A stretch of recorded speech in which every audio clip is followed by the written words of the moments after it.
Olá, queridos, que a graça e a paz do Senhor Jesus seja com você. Estamos hoje no nosso 12º dia da nossa jornada de fé, né? Esse tempo tão maravilhoso. Tenho certeza que você está crescendo bastante, sendo muito edificado em cada um dos dias que nós estamos aqui compartilhando a palavra de Deus. Cada dia é uma riqueza. E hoje nós vamos falar sobre o capítulo 12, desenvolvendo uma amizade com Deus.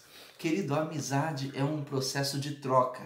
Normalmente nós damos um pouco de nós para outra pessoa e recebemos daquela outra pessoa alguma coisa. No nosso caso, nós damos aquilo que temos dentro do nosso coração para Deus. Oferecemos algo para Ele e em troca recebemos dele também transformação, mudança e poder de Deus. Então, querido, que você possa aproveitar o capítulo de hoje e deixar Deus realmente desenvolver um relacionamento de amizade profunda com você. Que Deus te abençoe em nome de Jesus.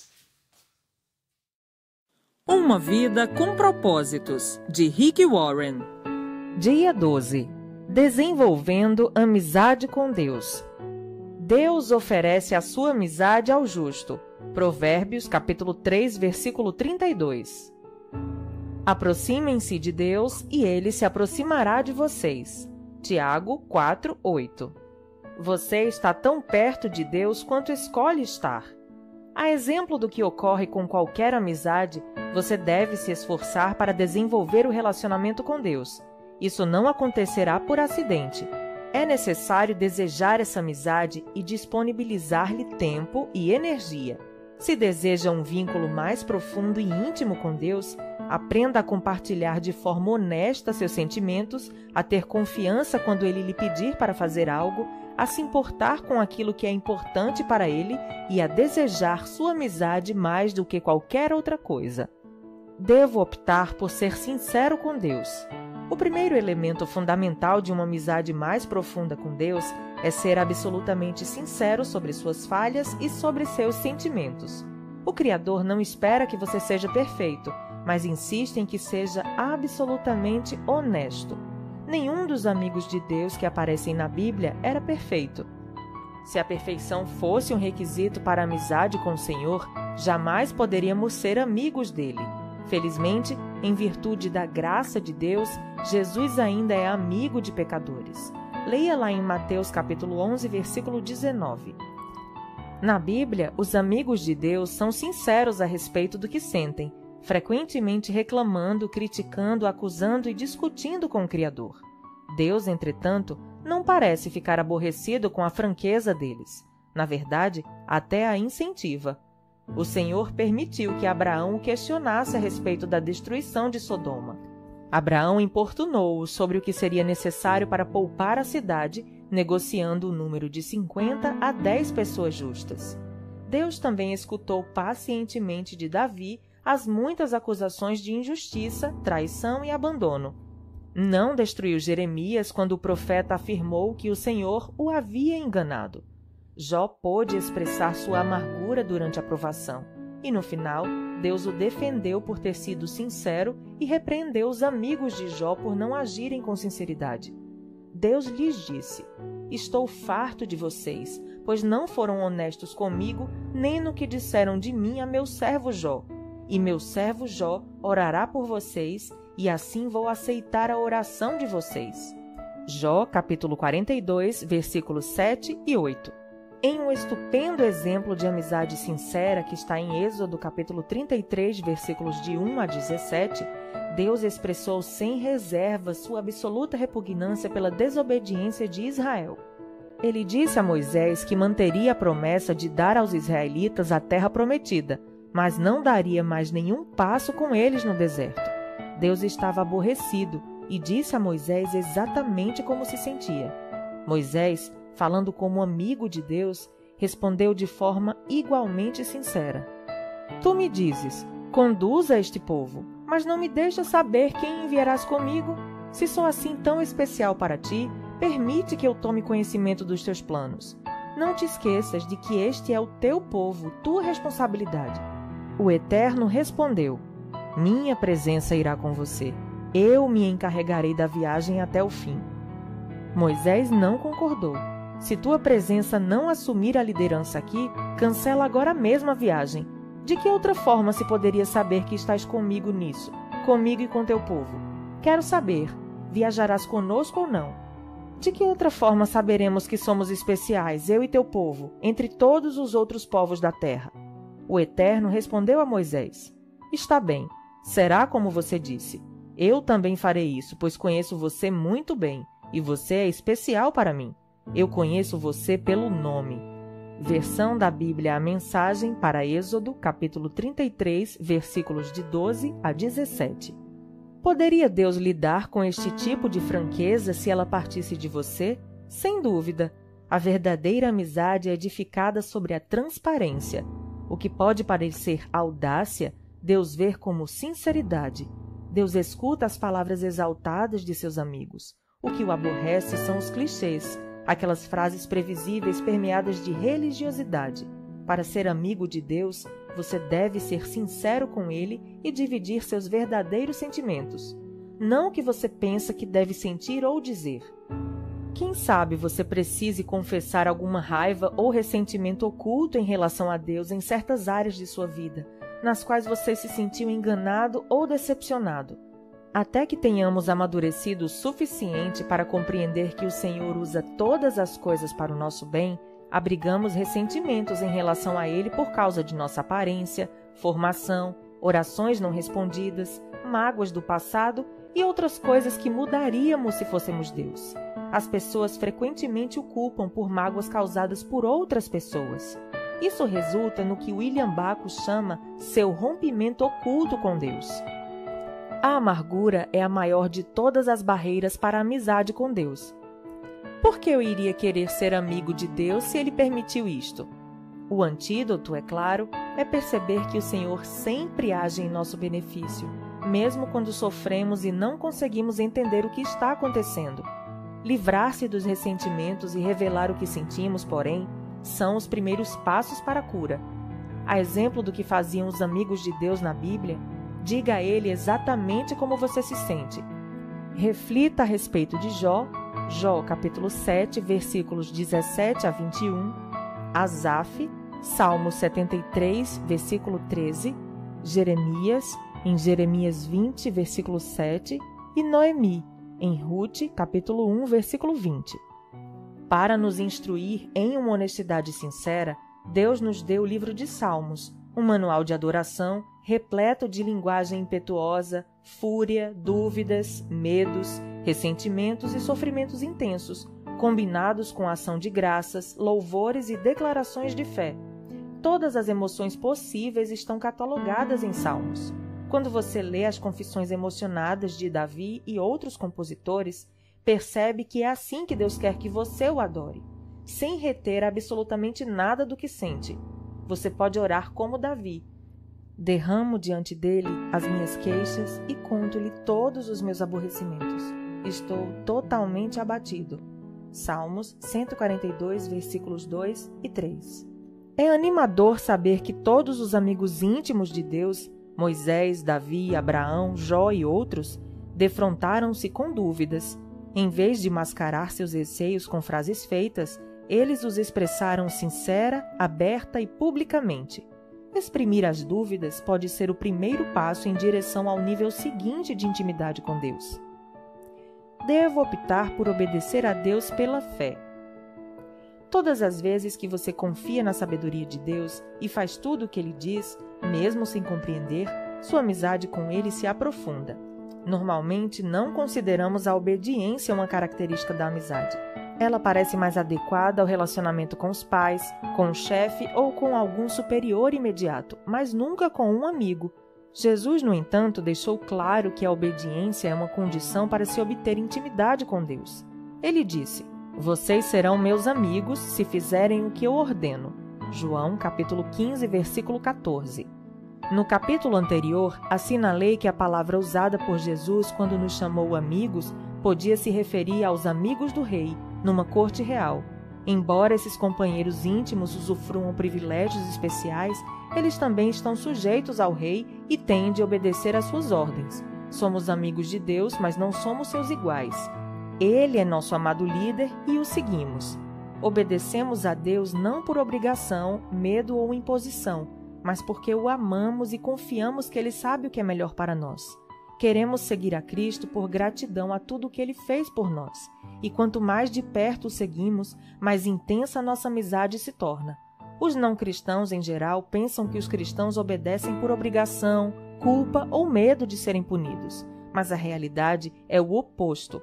Fomos perdoados e libertos, então obedecemos por amor, e nossa obediência nos traz grande alegria. Jesus disse: "Como o Pai me amou, assim eu os amei.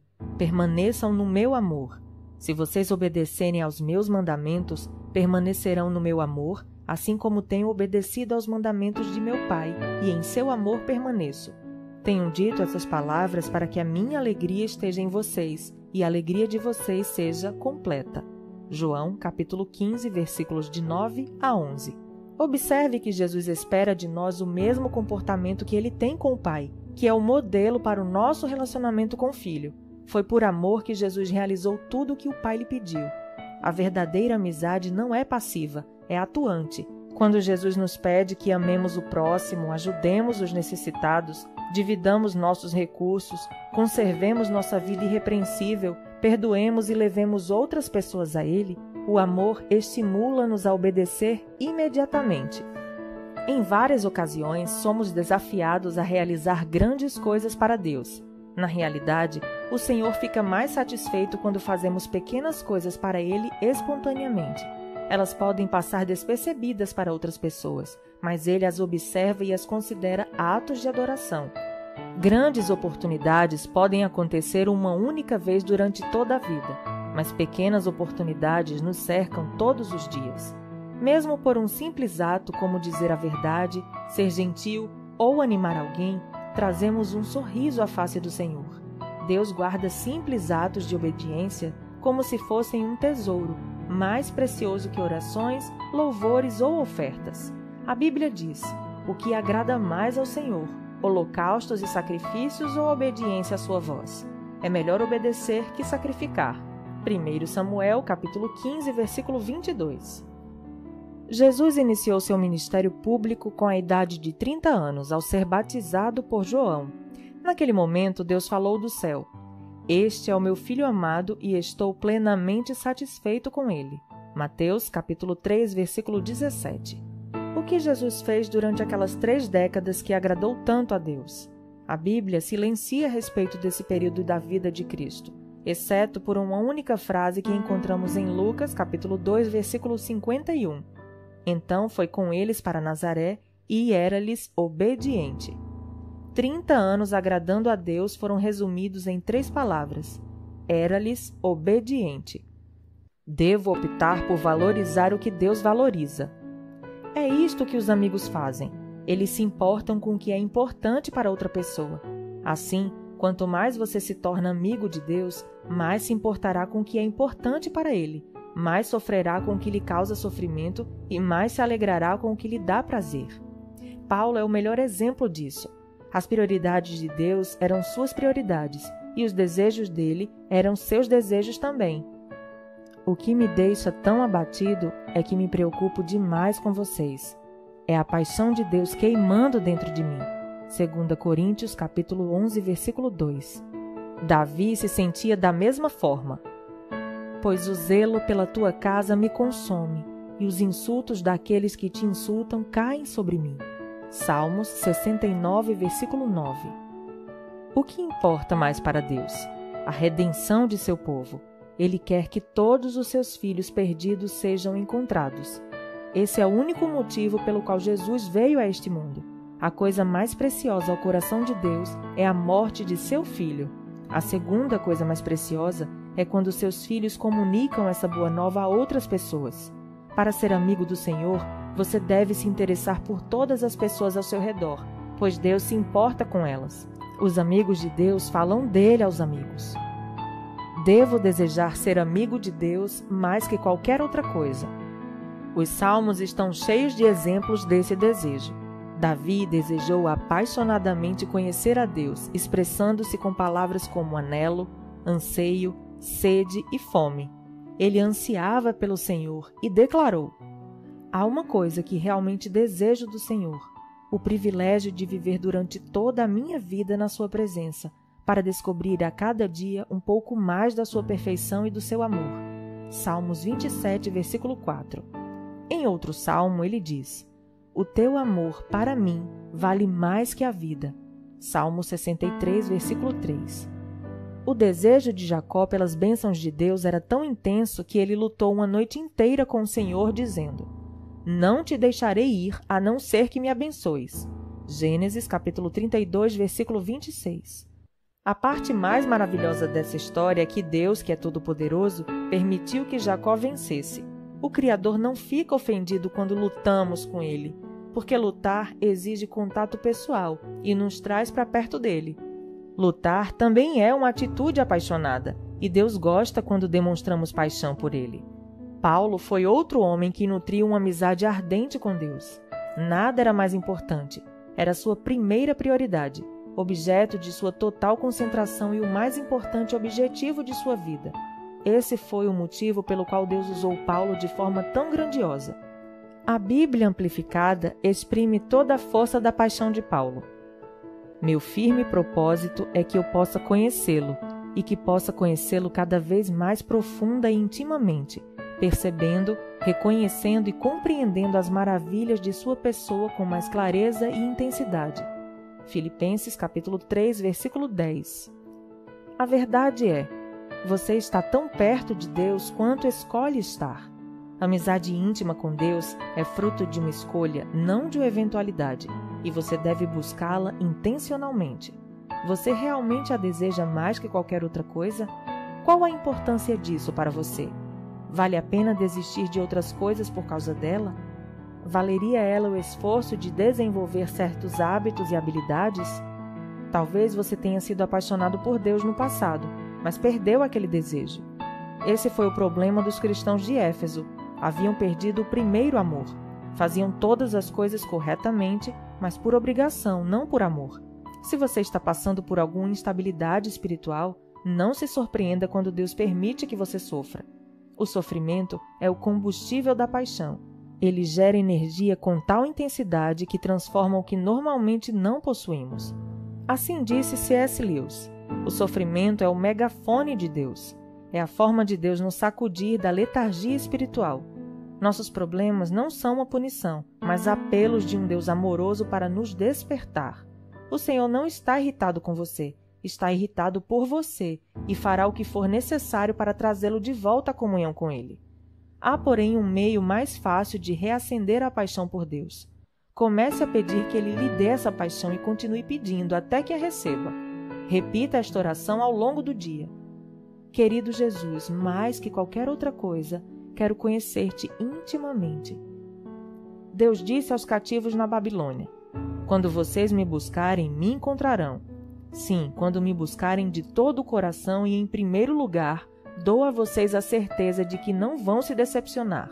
Jeremias capítulo 29, versículo 13. Seu relacionamento mais importante. Não há nada, absolutamente nada, mais importante que fazer amizade com Deus. Esse é um relacionamento que durará para sempre.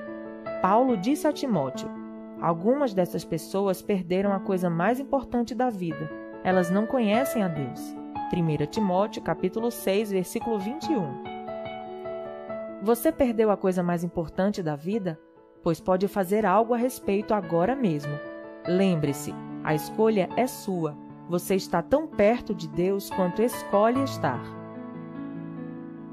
Dia 12. Pensando sobre meu propósito de vida. Tema para reflexão. Estou tão perto de Deus quanto escolho estar. Versículo para memorizar. Aproximem-se de Deus e Ele se aproximará de vocês. Tiago, capítulo 4, versículo 8. Pergunta para meditar. Que escolhas práticas farei hoje para me aproximar mais de Deus? Até o próximo áudio.